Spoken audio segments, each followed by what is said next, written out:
Well, today is the last day of good and bad. And on this last day, I just want to share my story. Some of you might think, my gosh, Wendy, every time I get on, your posts are all about God. And you're right, they are. And there's a reason for it. And I would like to share that with you. I was raised in church. My mom made sure that she took us to church and raised us in church. At the age of 9, I accepted Christ. At the age of 14, no, I'm not going to say 14, let's say 12, 13, I re-accepted Christ again. And I was pretty, at that age, going to live for Christ. That's what I believed.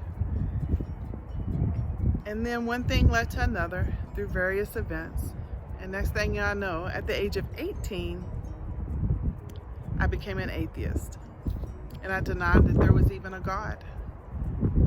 I spent around 12 years in that lifestyle and in that mind. Don't get me wrong. There was times that I thought maybe there was a God, but I just wasn't sure. But it wasn't enough to move me to even maybe believe again.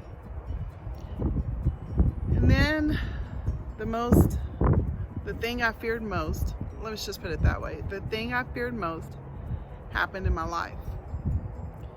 My marriage ended and I became a divorce statistic. The one thing I really did not want to be. But I ended up there. And we could say that was probably a really bad thing that happened. And trust me, it was.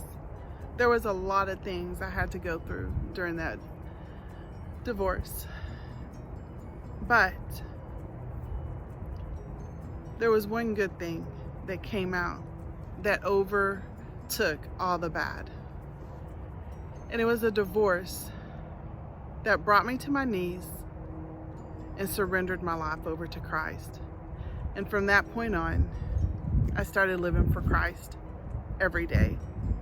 I was new, so don't think that I just got up off my knees and became glowing as I walked never mind.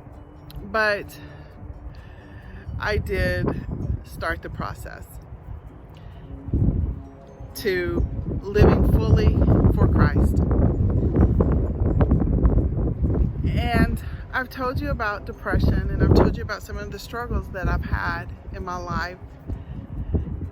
And to be honest, not that I wasn't then in the other videos, but even though I went through all those things, the one thing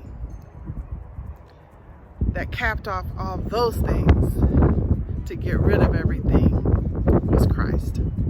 He's the one that healed my depression. He's the one that set my path straight. He's the one where I found joy. And he's the one I found life in. And so I just want you to know that I don't come to you and share all this stuff just to share it. I come to you because I believe in it. And I want you to know that it's offered to you too. You just have to accept him into your heart and then start making whatever adjustments he asks of you. And that might be new and that might be scary, but he never asks that you do it alone. He asks that you get into a church community and to live out this life called faith with your new family. So I encourage you that if you've never accepted Christ, that you will accept him and you will call on him and let him know. And then I pray that he will guide you to the church, to the resources, to the people to grow in your new life in him.